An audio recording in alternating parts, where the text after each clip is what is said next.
Olá a todos, eu sou a Gabriela Rodrigues. Eu escrevi esse artigo, o uso da fotografia no ensino de geografia em tempos remotos, junto ao professor Edson Soares Fialho, da Universidade Federal de Viçosa, e estamos apresentando para o quinto colóquio de pesquisadores em Geografia Física e Ensino de Geografia e quinto Fórum Brasileiro do Semiárido. Então, inicialmente, tratando do lugar em que falamos, né, nós estamos localizados no estado de Minas Gerais, na zona da Mata Mineira, no município de Viçosa. E entre 2020 e abril de 2022, nós estivemos inseridos no Programa Institucional de Bolsa de Iniciação à Docência, o PIBID, e estivemos trabalhando na Escola Estadual José Lourenço de Freitas, em São José do Triunfo, que também está em Viçosa, né, um distrito viçosense. A gente acha importante falar um pouco do contexto desse distrito, né?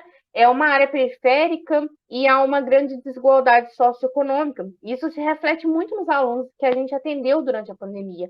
Grande parte deles não tinham acesso a dispositivos como celulares, computadores e nem a uma internet instável. E isso comprometeu a nossa atuação durante o PIBID, né? Nós ficamos restritos ao atendimento em grupos de WhatsApp e também a gravação de videoaulas e disponibilização no YouTube. Então, a gente não tinha como, por exemplo, dar aulas síncronas. Então, em relação ainda ao contexto pandêmico, o Estado de Minas Gerais adotou algumas medidas, né? Entre elas, a criação de 3 ferramentas de ensino. A gente tem o aplicativo Conexão Escola, o programa de TV Se Liga na Educação e o plano de estudo tutorado. Então, foi muito problemático, a gente tinha que fazer muitas atividades e conteúdos que fossem capazes de complementar o PET.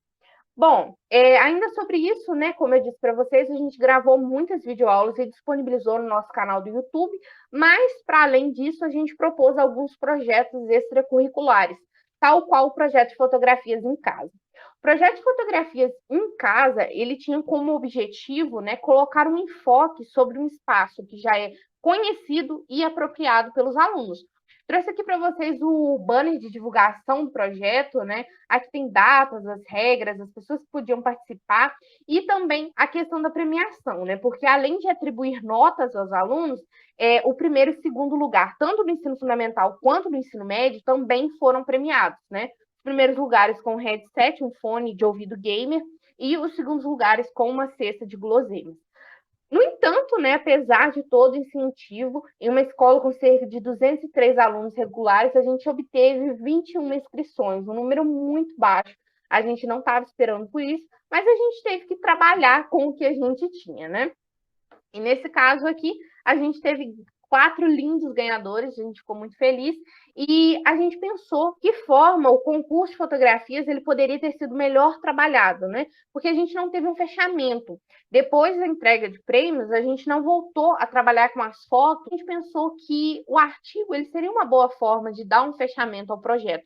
Por isso a gente vai estar refletindo agora sobre como algumas fotos poderiam ter sido utilizadas, né, para a criação de sequências didáticas para o ensino de geografia.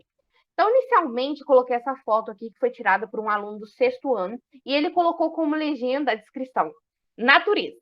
Só que você se questiona de que natureza esse aluno está falando. Ele considera a natureza apenas essa orquídea invasada ou todo o contexto no qual ele se insere, que seria o contexto do barranco e da vegetação selvagem que o circunda. Então, esse seria um primeiro passo para o professor, né? Perguntar de que natureza está sendo falada nessa fotografia, né? Isso poderia ser considerado natureza mesmo. Na sequência, a gente trouxe um conjunto de fotos que mostram a legenda paisagem.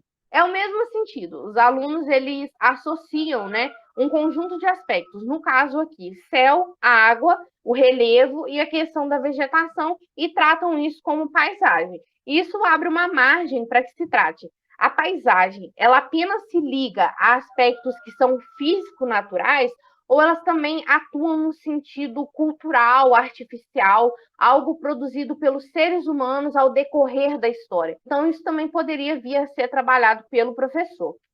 Na sequência, a gente colocou uma outra foto que abre margem para uma série de discussões. Primeiramente, a questão da expansão de monoculturas, né? Aqui a gente tem a monocultura de café e mais acima de eucalipto.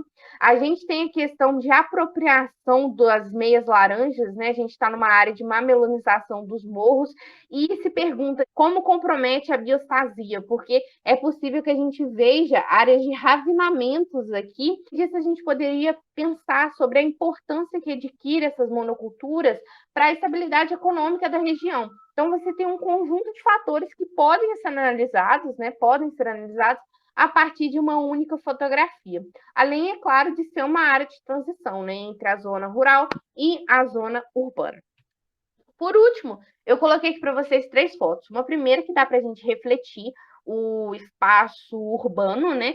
Tratando de questões, por exemplo, como a diferenciação entre áreas centrais e áreas periféricas, né? Também dando para trabalhar com gentrificação, a questão de apropriação de áreas de risco. Ao mesmo tempo, você tem um conjunto de aspectos que são invisíveis. Então, você poderia trabalhar as relações envolvendo tráfico de drogas, criminalidade, e, ao mesmo tempo, você pode trabalhar com a questão de políticas públicas, né? Se há políticas de coleta de lixo, reciclagem, saneamento básico, de que forma isso acontece na região. Isso gera debates, porque as crianças elas conhecem esse espaço, elas vivem nessas áreas. E aqui a gente traz um último, né, que é sobre a agricultura familiar. A gente tinha um aluno que é filho de feirantes, né? E isso gera uma questão de que a gente tem um aluno que ele vai se colocar como um ator central processo de ensino-aprendizagem e a sua vivência, conteúdo de estudo. Então, você pode trabalhar aqui com a questão da agricultura familiar, a contraposição entre agricultura familiar e agronegócio, né? Para fechar, né, a gente acredita que, apesar dos pesares de não ter havido grande participação e do conteúdo não ter sido retomado em sala de aula, a gente sabe que as fotografias elas têm um grande potencial dentro do ensino de geografia, né? A gente acredita que elas podem romper com o ensino que ele é pautado apenas na memorização, na questão de um ensino enciclopédico e com mínima aplicabilidade cotidiana, né? Isso traz o aluno para a zona de frente, ele vai se colocar como um ator ativo no processo de ensino-aprendizagem. Então, isso permite que a gente tenha uma educação que seja mais regionalista, mais local, né? E também mais questionadora. É isso, a gente agradece muito a atenção de vocês e também convidamos vocês para fazerem a leitura do nosso artigo. É isso, até uma próxima oportunidade. Tchau!